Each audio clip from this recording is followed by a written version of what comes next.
നമസ്കാരം. നിത്യജ്യോതിഷത്തിലേക്ക് എല്ലാ മാന്യ പ്രേക്ഷകർക്കും സ്വാഗതം. ഇന്ന് 2025 ജൂലൈ മാസം 1-ാം തീയതി, 1200-ാം ആണ്ട് മിഥുന മാസം 17-ാം തീയതി ചൊവ്വാഴ്ച. ഇന്ന് ഉദയ നക്ഷത്രം പൂരം നക്ഷത്രമാണ്. ഇപ്പോൾ പൂര നക്ഷത്രം ഒരു 9 മണിയൊക്കെ കഴിയുമ്പോൾ പൂര നക്ഷത്രം മാറും. അത് കഴിഞ്ഞ് ഉത്ര നക്ഷത്രത്തിലേക്ക് വരികയാണ്. പൂരമാവട്ടെ ഉത്രമാവട്ടെ ഈ രണ്ട് നക്ഷത്രങ്ങളും വളരെ അനുകൂല നക്ഷത്രങ്ങളാണ്. പക്ഷേ ഇന്നത്തെ ദിവസം ചൊവ്വാഴ്ചയാണ്.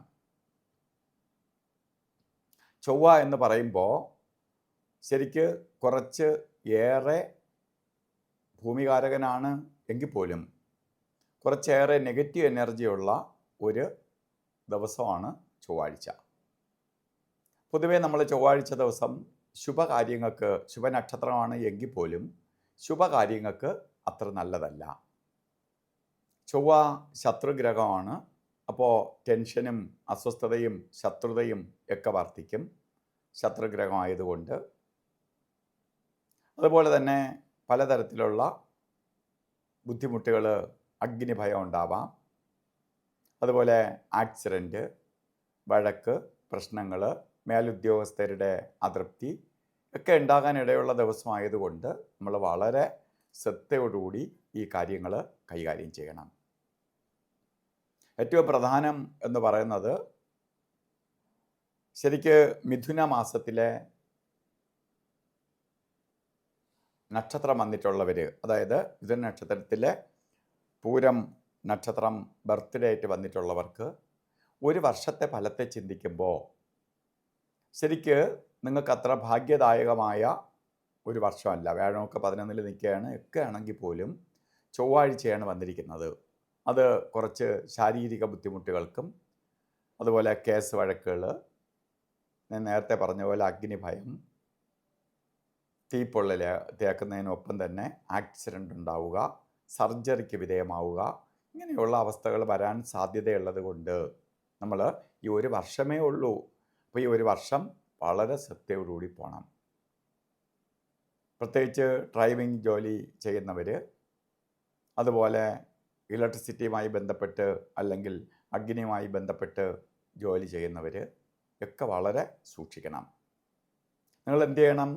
പ്രധാനമായി ചൊവ്വ എന്ന് പറയുമ്പോൾ സുബ്രഹ്മണ്യ സ്വാമിയാണ് ചൊവ്വയുടെ ദേവൻ. അപ്പോൾ മുരുക പ്രീതി വരുത്തുക, സുബ്രഹ്മണ്യ സ്വാമിക്ക് പരിഹാരം ചെയ്യുക, ഭഗവാനെ പ്രാർത്ഥിക്കുക, ഭസ്മാഭിഷേകം, പഞ്ചാമൃതാഭിഷേകം, അർച്ചനയൊക്കെ നടത്തുക. അതേപോലെ തന്നെ ഒരു ശ്രീമുരുക യന്ത്രം, ആക്സിഡൻറ്റോ ഒന്നും വരാതിരിക്കാൻ വേണ്ടി മൃത്യുഞ്ജയ യന്ത്രവുമായി ചേർത്ത് ദേഹരക്ഷ ധരിക്കുക. ഒരു വർഷത്തേക്ക് മതി, ഒരു പ്രൊട്ടക്ഷനായിട്ട് കെട്ടിക്കൊള്ളുക. ഇതൊക്കെ നിങ്ങൾക്ക് ദോഷങ്ങളെ ലഘൂകരിക്കാൻ സഹായിക്കും. അതേപോലെ തന്നെ ഇന്ന് നമുക്ക് ഓരോ നല്ല ദിവസമല്ല എന്ന് ഞാൻ പറഞ്ഞു, എങ്കിലും ഓരോ കാര്യങ്ങൾക്ക് ഇറങ്ങുമ്പോൾ ശരിക്ക് രാവുകാലത്തിന് പ്രാധാന്യം കൊടുക്കുക. രാവുകാല സമയം നോക്കി ഓരോ കാര്യത്തിന് ഇറങ്ങണം. ഇപ്പോൾ രാവുകാലത്തിന് പ്രാധാന്യം കൊടുത്തുകൊണ്ട് ഓരോ കാര്യത്തിന് പോവുക. നമ്മൾ യാത്രയ്ക്ക് ഏറ്റവും പ്രാധാന്യം കൊടുക്കേണ്ടതാണ് രാവുകാലം. ഇന്ന് രാവുകാല സമയം വരുന്നത് 3:37 തൊട്ടാണ് രാവുകാലം സ്റ്റാർട്ട് ചെയ്യണേ. അത് 5:11 വരെ രാവുകാല സമയമുണ്ട്. നമ്മൾ 3 മണി മുതൽ 4:30 മണി വരെ എന്ന് കലണ്ടറിൽ രേഖപ്പെടുത്തിയിട്ടുണ്ടെങ്കിലും ഇന്നത്തെ ഉദയവുമായിട്ട് ബന്ധപ്പെട്ട് ഇന്നത്തെ രാവുകാല സമയം ഇതാണ്. അപ്പോൾ നമ്മൾ രാവുകാല സമയം നോക്കുക. അതുപോലെ 2 സമയങ്ങൾ നോക്കുക, ഗുളികകാല സമയവും യമകണ്ഠകാല സമയവും. ഈ 2 സമയവും നമ്മൾ പറയണത് പകലാണ്. പലരും ചോദിക്കുന്നുണ്ട് ഇത് രാത്രിയാണോ പകലാണോ എന്നും കൂടി പറയണം എന്ന്. കാരണം യമകണ്ഠനും ഗുളികനും ഒക്കെ നമ്മളെ പ്രവൃത്തി സമയം പകലായതുകൊണ്ട് പകലിന് പ്രാധാന്യം കൊടുത്തുകൊണ്ട് ആണ് പറയണത്.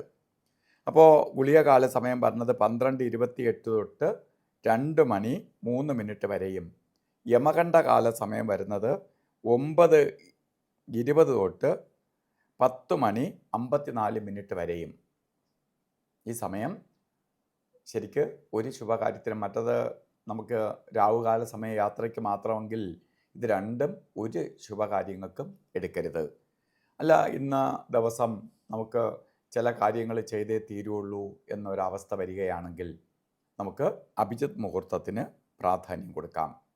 12:04 തൊട്ട് 48 നേരം, അതായത് 12:52 വരെ വരുന്ന സമയമാണ് അഭിജിത്ത് മുഹൂർത്ത സമയം. ഇതിനിടയ്ക്ക് ഒരു 4 നേരം കൊള്ളൂല എന്ന് മാത്രം. അതുപോലെ ഇന്നും ഓരോ കാര്യത്തിന് ഇറങ്ങുമ്പോൾ നമ്മളെ വസ്ത്രധാരണത്തിൽ ശ്രദ്ധിക്കണം. റെഡ് കളറ് അല്ലെങ്കിൽ റെഡ് മിക്സായിട്ടുള്ള വസ്ത്രം കൂടി വസ്ത്രധാരണത്തിൽ ഉൾപ്പെടുത്തുക. അല്ലെങ്കിൽ ഒരു റെഡ് കളറ് കർച്ചീപ്പായിട്ടെങ്കിലും കയ്യിൽ കരുതുക. അത് നിങ്ങൾക്ക് ഭാഗ്യദായകമായ അവസ്ഥയ്ക്കിടവരും ദോഷത്തെ കുറയ്ക്കാൻ സഹായിക്കും.